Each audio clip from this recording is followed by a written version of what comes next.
Hello दोस्तों, अस्सलाम वालेकुम। आज की इस वीडियो में खुश आमदीद और आप लोग देख रहे हो ट्राइबल टाइम। दोस्तों, ये तहरीर बीबीसी उर्दू की वेबसाइट पर पहली मरतबा फरवरी 2016 में शाया की गई थी, जिसे आज दोबारा पेश किया जा रहा है। 55 साल कबल चीन अपनी हालिया तारीख की सबसे मुश्किल और परआशूब दिहाई से गुजर रहा था। यह दिहाई तेजीबी इनकलाब की दिहाई थी। इस दौरान कौम एक खास किस्म की दीवानगी का शिकार भी हुई। वो दीवानगी आम का जुनून थी। बेंजामिन राम बताते हैं कि किस तरह यह पल एक काबिल एहतराम हैसियत इख्तियार कर गया और चेयरमैन माओ की तहरीक का जूज खास बन गया। 1966 में माओ जेतिंग ने तालिब इल्मों पर मुश्तमिल रेड गार्ड्स को रजत पसंद अकाम के खिलाफ उड़ खड़े हो जाने को कहा। इनका मकसद माशरे को बुर्जुआ अनासिर के जंगल से निकालकर रवायती खतूत पर असूल करना था। लेकिन 1968 के वस्त तक मुल्खाना जंगी शुरू हो गई और रेड गार्ड्स ने ताकत के असूल की कोशिश शुरू कर दी। मुखालिफ कुव्वतों को काबू में रखने के लिए माओ ने अपने 30,000 कारकुनों को किंग हवाई यूनिवर्सिटी भेजा, जहां इनके पास एक ही हथियार था, माओ की तकारीर और तहरीर पर मबनी रेड बुक। यूनिवर्सिटी पहुंचते ही कारकुनों पर तालिब इल्मों ने पर्चियों और तेजाबों से हमला कर दिया, जिसके नतीजे में 5 कारकुनों की मौत वाक़या हो गई, जबकि 700 से ज्यादा जख्मी हो गए। इस वाक़ये के बाद माओ ने अपने कारकुनों की हिम्मत का शुक्रिया अदा करने के लिए इन्हें 40 आमों का तोहफा भेजा, जो एक दिन कबल इन्हें पाकिस्तान के वजीर खारजा की जानब से मौसूल हुई थी। इन आमों का चीनी कौम पर बड़ा गहरा असर मुरतब हुआ। तारीखदान फरीदा मर्ग कहती हैं कि इस वक्त शुमाली चीन में कोई भी आमों के बारे में ज्यादा नहीं जानता था, इसलिए आमों का तोहफा हासिल करने के बाद कारकुन सारी रात इन्हें देखते और सुनते रहे और ये जानने की कोशिश करते रहे कि जादुई पल आखिर हैं क्या। इस दौरान इनको चेयरमैन माओ की जानिब से एक अहम पैगाम मौसूल हुआ, जिसमें इनको ये नवीद सुनाई गई कि आज से मजदूर तबका मुल्क में हर सतह पर रहनुमाई करेगा। इन कारकुनों के लिए यह पैगाम इनकी तमाम तर मेहनत का समर था। इसका मतलब था कि अब ताकत पर इन परजोश तालिब इल्मों से इन मजदूरों और किसानों को मुंतकिल हो जाएगी और लोगों को इंतशार से निजात मिलेगी। मर्ग कहती हैं कि कुछ लोगों का ख्याल था कि माओ ने आखिर इस अफरा तफरी और खून खराबे को रोकने के लिए अपना किरदार अदा करना शुरू कर दिया है, और ऐसे मौके पर आमों को तोहफे ने इस पल को एक अहम दर्जा दिया और इसे तेजीबी इनकलाब के खात्मे और माओ की कामयाबी की निशानी समझे जाने लगा। किंग वाओ पर कब्जा करने वाले एक कारकुन शांग कोई का कहना है कि माओ की जानब से आमों का तोहफा मौसूल होने के बाद इनकी फैक्ट्री में एक पुरजोर बहस छिड़ गई। इन्होंने बताया कि फौजी नुमाइंदे अपने दोनों हाथों में आम उठाए फैक्ट्री में दाखिल हुए और हम बड़ी देर तक सोचते रहे कि इस पल के साथ क्या करना चाहिए। बड़े बहस और मुबासे के बाद यह फैसला किया गया कि इसे महफूज कर लिया जाए। हमने एक अस्पताल तलाश किया जहां इसको फार्मलडाइड्स केस में रख दिया गया। दूसरे मरले में इन आमों की मोमी शक्ल तैयार की गई। हर शक्ल को कांच के एक होल में महफूज कर दिया गया। फिर हर इनकलाबी कारकुन इस मोमी आम का तोहफा भेजा गया।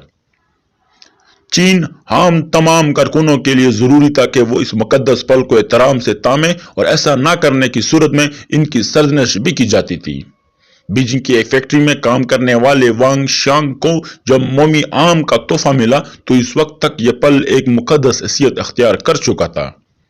वो बताते हैं कि असली आम को कारंडोल की ताप पर एक जुलूस की शक्ल में हवाई अड्डे से फैक्ट्री तक ले आकर आए, और इस दौरान सारे रास्ते सड़क के दोनों जानिब लोग आम के दीदार के लिए खड़े थे। इस पल की अहमियत का यह हाल था कि सिर्फ एक आम शंघाई के एक फैक्ट्री तक पहुंचाने के लिए पूरे जहाज का इंतजाम किया गया था। जबकि एक आम गलने सड़ने के करीब पहुंच गया तो कारकुनों ने इसका गोदा निकालकर इसे पानी में उबाला और उस मुकद्दस पानी से हर कारकुन ने एक एक चमचा पिया। कैम्ब्रिज यूनिवर्सिटी के लेक्चरर आदम यूथ चौंग कहते हैं कि कारकुनों ने आम मिलने के पहले दिन ही इसे एक यादगारी हैसियत दे रखी थी, जिसका एहतराम और हत्ता के प्रत्यक्ष लाजमी थी। बल्कि ये कहा जाए तो गलत ना होगा कि जैसे आम चेयरमैन की तरफ से तोहफा नहीं बल्कि खुद चेयरमैन हो।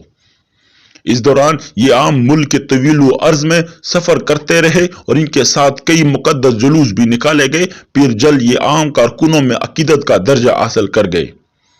माओ जेतंग चीन कुछ रमात को बुद्ध मत और तौ मत की सदियों पुरानी रवायात की तर्ज पर अदा किया जाता है, जिनमें आम को एक ऊंचे चबूतरे पर रखा जाता है, जिसके आगे तमाम फैक्ट्री कारकुन अदब से झुकते थे। चीन में अशिया खुर्दनोश को एक अलामत के तौर पर इस्तेमाल करने की एक तवील तारीख है। اس لیے ماؤ کی طرف سے ملنے والے اس پل کے تحفے کو بھی خوش بختی کی علامت سمجھا گیا۔ کارکنوں کا خیال تھا کہ ماؤ کا یہ تحفہ ان کی حزب ہرز طبیعت کی علامت ہے، جس کے تحت انہوں نے اپنی ذاتی خواہشات کو ان بلائی کے لیے قربان کر دیا تھا۔ ان میں سے شاید کسی کو یہ معلوم ہو کہ وہ پل ماؤ کو پسند ہی نہیں تھا، اور نہ ہی انہیں اس بات سے عرض تھی کہ ماؤ کو وہ عام پہلے ہی کوئی تحفے میں دے چکا تھا۔ ایک روایت ہے کہ جس میں آپ اپنے تحفے کو آگے منتقل کر دیتے ہیں، اسے موہوب نہیں سمجھا جاتا، بلکہ اس سے تحفے دینے والے اور لینے والے دونوں کی پذیرائی ہوتی ہے۔ کمیونسٹ پارٹی کے پروپیگنڈا ڈپارٹمنٹ کے لیے بھی یہ عام ایک تحفہ ثابت ہوئے، اور جلد استعمال کی اشیاء جیسے بستر کی چادروں، برتنوں، واش بیسن وغیرہ پر بھی ڈیزائن کیا جانے لگا۔ اس کے علاوہ آم کی خوشبو والے صابن اور آم کے ذائقے والے سگریٹ بھی متعارف کرائے گئے۔ اکتوبر 1968 میں بیجنگ میں قومی دن کے پریڈ میں بھی آم جا بجا نظر آئے۔ کوئزو صوبے میں کئی 2000 مزدوروں میں مغز اس بات پر مسلح لڑائی ہوگی کہ آم کی بلیک اینڈ وائٹ فوٹو کی کاپی کیسے ملے گی، لیکن ہر کوئی اس پل کے بارے میں اتنا پرجوش نہیں تھا۔ مسور سانگ ہوتوئی بتاتے ہیں کہ جب آم کی کہانی اخبار میں چھپی تو مجھے یہ بہت عجیب اور بیوقوفانہ اور محض کا خیز لگی۔ میں نے کبھی بھی آم نہیں دیکھا تھا، لیکن میں جانتا تھا کہ یہ ایک پل ہے اور ہر پل کچھ عرصے بعد سڑ جاتا ہے۔ جن لوگوں نے اس پل کے مقدس ہونے پر اپنے تحفظات کا اظہار کیا، اس کو سخت سزائیں بھی دی گئی۔ ایک گاؤں میں ایک داندان ساز کو آم کو شکرکنڈی سے تشبیہ دینے پر سر عام پھانسی دے دی گئی۔ آخر 18 ماہ بعد آم کا یہ جنون ماند پڑ گیا۔ یہ وقت بھی آ گیا کہ بجلی غائب ہونے کے دوران ان آموں کی موم بتیوں کے طور پر استعمال کیا جانے لگا۔ سابق فلپائن صدر فرڈینڈ مارکوس کی اہلیہ املیڈا مارکوس نے بھی 1974 میں بیجنگ کے دورے کے دوران اپنے میزبانوں کو آم کا تحفہ پیش کیا۔ ماؤ زے تنگ کی اہلیہ جیانگ کنگ نے بھی، جنہیں مغرب میں مادام ماؤ کے نام سے جانا جاتا تھا، اپنے کارکنوں کو آم بیچ کر پرانے جوش کو دوبارہ زندہ کرنے کی کوشش کی۔ کارکنوں نے اس تحفے کا شکریہ ادا کرنے کی خاطر ایک فرض کی طرح ان رسومات کو ادا تو کر دیا، لیکن ان میں پہلے جیسا جوش اور جذبہ موجود نہیں تھا۔ اگلے سال ماؤ زے تنگ بیمار پڑ گئے اور کسی جانشین کا نہ ہونے کی صورت میں ان کی اہلیہ نے اپنی ساکھ برقرار رکھنے کے لیے سانگ آف مینگو کے نام سے ایک فلم بنائی، لیکن کچھ ہی ہفتوں بعد انہیں گرفتار کر لیا گیا اور فلم کی تشریح روک دی گئی۔ شاید چین کی تاریخ میں یہ آم کا آخری باب تھا۔ آم آج کل چین میں باقی تمام پلوں کی طرح فروخت ہوتے ہیں، اور بیجنگ کی رہائشی وانگ شانگ جب چاہتی ہیں سنہری آموں کا شربت خرید کر پی لیتی ہیں۔ یہ ہے کہ آم کا راز کھل گیا ہے، اب یہ پہلی کی طرح مقدس نہیں رہا۔ نوجوانوں کو شاید تاریخ معلوم نہ ہو، لیکن وہ لوگ جو جنون کی اس دور سے گزرے ہیں، اس کے دل میں اس پل کو دیکھتے ہی ایک خاص قسم کے جذبات پیدا ہوتے ہیں۔ اور اب ماؤ بھی ان آموں کی طرح شیشے کے ایک گھر میں اپنے مومی مجسمے کے ساتھ محفوظ ہیں۔ دوستوں میں اجازت دیجیے، ایٹ دی لاسٹ، اللہ حافظ۔